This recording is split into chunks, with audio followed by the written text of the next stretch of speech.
കൊല്ലൂർ മൂകാംബിക ക്ഷേത്രത്തിൽ നവരാത്രി ഉത്സവത്തിന്റെ ഭാഗമായുള്ള പുഷ്പരഥോത്സവം പൂർത്തിയായിരിക്കുകയാണ്. ഇപ്പോൾ വലിയ ഭക്തജന തിരക്കാണ് കൊല്ലൂരിലുള്ളത്.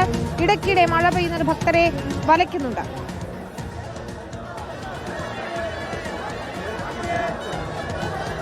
ദീപക് മലയമ്മയാണ് ചേരുന്നത് വിവരങ്ങളുമായി. ദീപക്, വലിയ തിരക്കാണ് അനുഭവപ്പെടുന്നത്. പുഷ്പരഥോത്സവം ഇതാ ഭംഗിയായി പൂർത്തിയാക്കിയിരിക്കുന്നു എന്ന് മനസ്സിലാക്കുന്നു. ഇടയ്ക്കിടെ മഴ പെയ്യുന്നതൊരു പ്രശ്നമാകുന്നുണ്ടല്ലേ?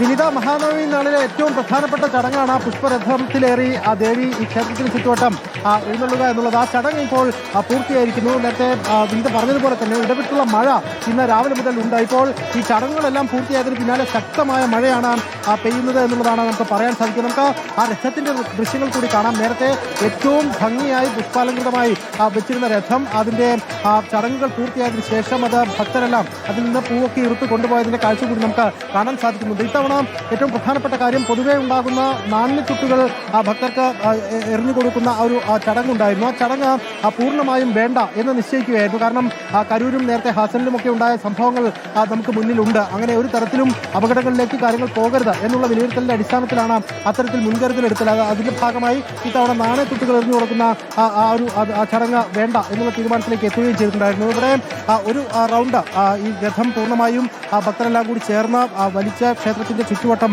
എത്തിയതിന് പിന്നാലെ തന്നെ ദേവിയെ രഥത്തിൽ നിന്ന് ഇറക്കി പിന്നീട് സരസ്വതി മണ്ഡപത്തിലേക്ക് എത്തിച്ച് അവിടെ വെച്ച് ഇറക്കി പൂജ നടത്തിയതിനു ശേഷമാണ് ഇപ്പോൾ ക്ഷേത്രത്തിനകത്തേക്ക് വീണ്ടും ആ തിടമ്പ് എത്തിച്ചിരിക്കുന്നത്. ഇനി അല്പസമയവും കൂടിയാണ് ക്ഷേത്ര നട തുറന്നിരിക്കുന്നത്. ആ ഘട്ടത്തിലാണ് ഇപ്പോൾ നമ്മൾ ക്യൂവിൽ കാണുന്നത് പോലെ വലിയ തിരക്ക് അനുഭവപ്പെടുന്നത്. ഇവിടെ കന്നഡികരായിട്ടുള്ള മനുഷ്യരുണ്ട്. ഒപ്പം തന്നെ നിരവധിയായ മലയാളികളൊക്കെ തന്നെ ഇതിനോടകം ഇവിടേക്ക് എത്തുകയും ചെയ്തിട്ടുണ്ട്. പലർക്കും ഈ നിയന്ത്രണങ്ങൾ ഉള്ളത് കൊണ്ട് നേരത്തെ തന്നെ ഈ ക്ഷേത്രത്തിനകത്തേക്ക് എത്തി ദർശനം നടത്തുന്നതിനൊക്കെ പരിമിതികൾ ഉണ്ടായിരുന്നു എന്നുള്ളതാണ്. എന്നാൽ ഇപ്പോൾ അത് പൂർണ്ണമായും മാറിയിട്ടുണ്ട്. അവരെ പൂർണ്ണമായും ഉൾക്കൊള്ളാൻ കഴിയുന്ന തരത്തിലേക്ക് അവർക്ക് ദർശനം സാധ്യമാകുന്ന തരത്തിലേക്ക് ക്രമീകരണങ്ങൾ ഏർപ്പെടുത്തി എന്നുള്ളത് തന്നെയാണ് നമുക്ക് പറയാൻ സാധിക്കുക. ചില ആളുകളൊക്കെ ഉണ്ട്. എവിടുന്നായിട്ടാ വരുന്നത്?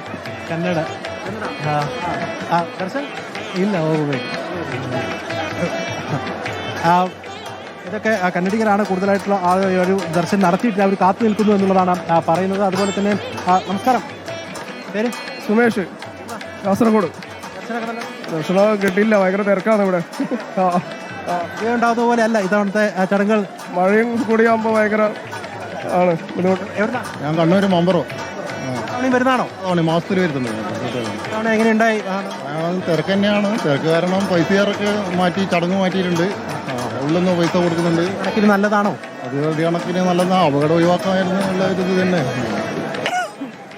അതിലേക്കാണ്, അതായത് ഒരു കണക്കിന് ശ്രീകണ്ഠപുരത്ത് വരുന്നത്. എല്ലാ വർഷവും രഥോത്സവത്തിന് വരുന്നതാണ്.